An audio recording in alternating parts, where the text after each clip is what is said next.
Assalamualaikum warahmatullahi wabarakatuh. Nama saya ialah Muhammad Haikal bin Abdul Rahim bernombor matrik CN220358. Saya Muhammad Amirul bin Muhammad Rafi, nombor matrik AN180066. Okey, hari ini saya akan membuat satu demonstrasi tentang single phase motor control. Okey, untuk mengetahui bagaimana cara berfungsinya, kita sambung kepada supply. Kemudian hidupkan circuit breaker. Motor control pada forward dia akan menyala. Kemudian kalau kita tekan reverse, dia tidak akan switching kerana kita telah menyambung kepada interlock. So kita perlu stopkan dulu forward motor. Kemudian baru kita boleh hidupkan reverse motor. Dan stop. Saya akan terangkan pasal task tu, iaitu motor control. So first kali kita dah connect kepada supply 3 phase. So bila dah connect, dia akan first kali dia akan pergi dekat MCB. So MCB ni dia 3 phase. So red, yellow, blue. So operation dia kalau kita tekan forward ni, dia akan motor ni akan pusing belah forward. So bila kita tekan reverse, dia tak akan reverse sebab kita dah interlockkan dia. So kalau nak reversekan dia, kita kena tekan stop dan baru reversekan dia. Okay, Assalamualaikum warahmatullahi wabarakatuh. Pada hari ini saya ingin menerangkan tentang task 3 dalam IDP. Okey, pertama sekali ialah kita perlu mengikut SOP. SOP sebelum ialah kita perlu memakai glove. Kita perlu memakai safety shoes, perlu berbijak di atas PVC carpet untuk mengelakkan jatuh elektrik. Okey, seterusnya untuk on. Bila untuk on supply, pastikan bermula pada on daripada main supply, kemudian buka MCCB, buka kepada MCCB yang di litar yang kita telah buat. Kemudian connectkan transfer daripada litar PLC yang kita telah drawing kepada omron yang telah kita buat. Pada hari ini saya ingin menerangkan cara untuk menghidupkan atau demonstrasi forward dan reverse bias. Okey, yang dikontrol menggunakan PLC. Okey, yang pertama, dalam condition forward, apabila kita tekan button forward, lampu forward akan hidup. Tetapi apabila kita ingin menekan reverse, ia tidak akan berfungsi kerana ia mempunyai interlock. Untuk mematikan forward, kita perlu tekan stop, kemudian tekan reverse untuk hidupkan reverse bias.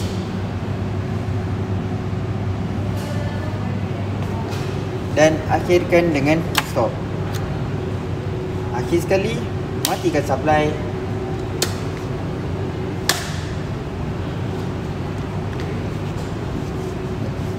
Itu sahaja daripada saya.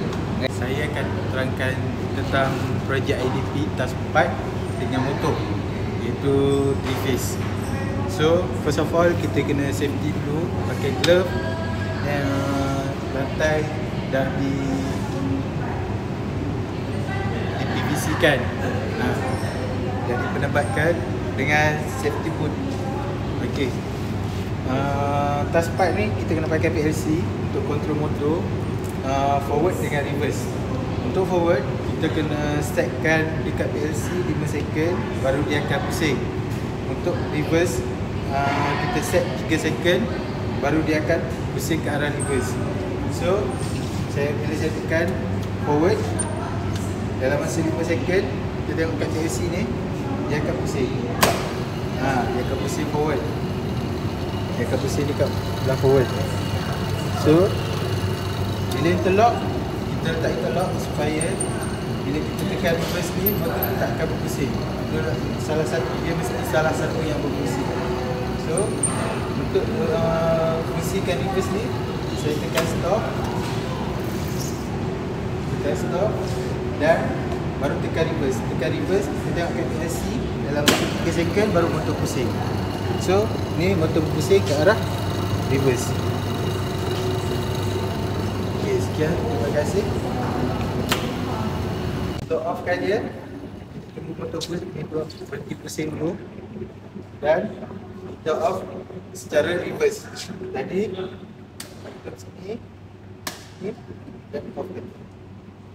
Okey, pada hari ini saya ingin menerangkan beberapa objektif yang boleh kita dapat daripada IDP projek yang kita lakukan. Okey, yang pertama ialah kita dapat mengetahui cara membuat pendawaian single phase motor control.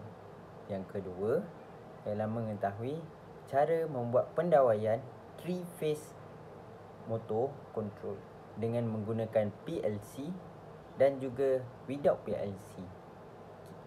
Objektif yang ketiga ialah kita dapat demonstrate the wiring dan tahu bagaimana cara untuk explain motor control itu berfungsi. Baik, di bahagian discussion kita ada 3 soalan. Soalan yang pertama ialah kenapa safety merupakan salah satu perkara yang penting untuk kita kendalikan PLC dan motor control. Jadi, bincangkan kesemua safety yang diukur dan munasabah. Okey, baik. Bagi menjawab soalan itu, yang pertama, kenapa safety merupakan salah satu perkara yang sangat penting bukan sahaja dalam mengenali PLC dan motor control, juga ia sangat penting jika kita melakukan sesuatu pekerjaan. Okey, yang pertama ialah safety ni penting untuk mencegah kemalangan ketika melakukan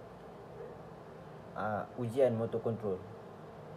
Ketika kita ingin melakukan test motor control, kita perlu membuat safety dahulu, SOP. Kita telah ikut SOP yang telah diberikan untuk kita elakkan kemalangan yang berlaku. Yang kedua ialah kita safety ini penting adalah untuk kita mengelakkan daripada electrical shock. Yang ketiga ialah kita dapat mengelakkan daripada kebocoran arus ketika motor running.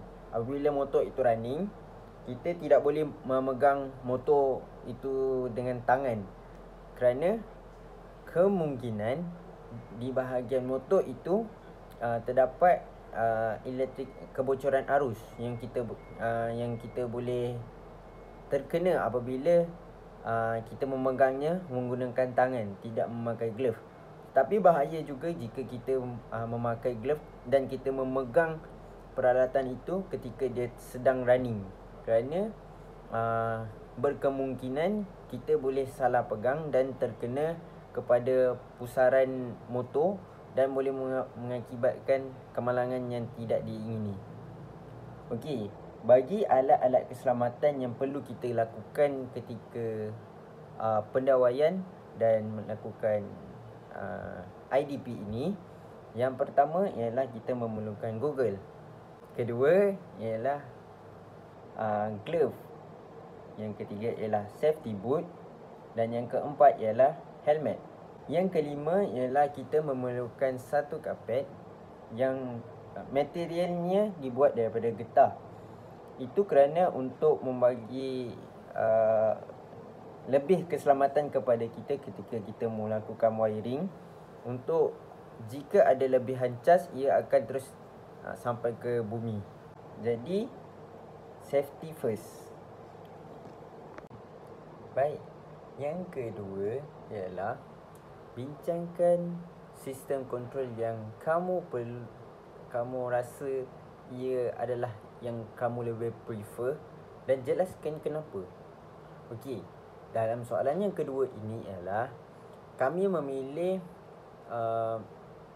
sistem kontrol yang menggunakan PLC kerana PLC ini adalah sesuatu peranti alat yang lebih memudahkan untuk kita memberi instruction kepada motor control dan ia mudah untuk dikendalikan. Dan lagi satu, PLC ini adalah low cost. Seperti yang kita tahu, dalam sesebuah company dia sangat teliti dalam pembinaan bangunan dan mempunyai sistem kontrol bangunan yang baik. Jadi untuk membuat satu binaan itu lebih baik, ia juga mementingkan costing dalam sistem bangunan. Jika ia mengeluarkan costing yang tinggi untuk sesuatu perkara yang baik dan ia mengeluarkan costing yang rendah untuk sesuatu yang baik, mereka lebih memilih untuk menggunakan sesuatu yang lebih rendah costingnya dan berfungsi dengan baik. Jadi disebab itulah PLC ini adalah sesuatu peranti ataupun alat yang lebih sesuai untuk digunakan sebagai control system berbanding yang lain. Soalan yang ketiga ialah bincangkan cabaran yang terdapat ketika melakukan wiring IDP based on data yang kita dapat dan programming failure. Jadi maksudnya ialah troubleshootingnya. Baik, antara cabaran yang kami dapat ketika membuat wiring dan masalah yang kita akan hadapi, yang pertama ialah ladder diagram kami tidak sama dengan hardware, diagram hardware yang ditunjukkan. Contohnya contactor. Di dalam contactor ada normally open dan normally close. Jadi untuk solutionnya ialah ubah ladder diagram yang sama seperti diagram yang hardware dengan normally open dan normally close circuit. Masalah yang kedua ialah wiring connection yang tidak disambung sepenuhnya. Jadi ia menyebabkan lita tidak hidup. Cara untuk mengatasinya ialah kita membuat troubleshooting dan membuat checking semula wiring yang salah, kemudian membaiki semula wiring itu dan test semula lita. Yang ketiga ialah peranti rosak. Peranti rosak ini kita dapat juga daripada wiring. Ketika wiring, bila kita troubleshooting, kenapa lita kita tak hidup sedangkan kita telah melakukan wiring yang mengikut diagram yang sesuai. Jadi kami membuat checking menggunakan continuity. Apabila checking continuity, kita mendapat tahu ada satu buah peranti iaitu satu contactor untuk reverse telah rosak. Jadi kami menggantikannya dengan contactor yang baharu. Baik, sebagai kesimpulan yang kami dapat daripada IDP projek kali ini ialah kami dapat tahu bagaimana cara untuk construct the motor control system menggunakan PLC dan tidak menggunakan PLC. Daripada situ juga kami dapat belajar cara membuat ladder diagram untuk control system menggunakan CS programmer. Dengan menggunakan dengan construct the build system yang kami buat, kami telah melalui pelbagai jenis cabaran yang kami hadapi. Dan juga kami juga dapat tahu bagaimana cara nak troubleshoot and then cara untuk solve the problem. Kemudian kami juga tahu bagaimana cara untuk connect the 3-phase motor control using the contactor and the banana wire. Untuk akhir kata, projek yang kami buat ini kami dapat demonstrate dan kami dapat melakukannya mengikut ajaran lecturer, seperti mana yang kami dapat buat mengikut seperti mana kami dapat membuat mengikut lita yang dalam diagram. Dan video ini menjadi salah satu bukti yang kami dapat melakukannya dengan jayanya. Sekian, itu sahaja daripada grup kami, grup 28. Saya Muhammad Aikal bin Abdul Rahim dan rakan saya Muhammad Amirun. Terima kasih. jangan lupa like, follow, comment, share dan subscribe video daripada channel HR Channel saya. Terima kasih.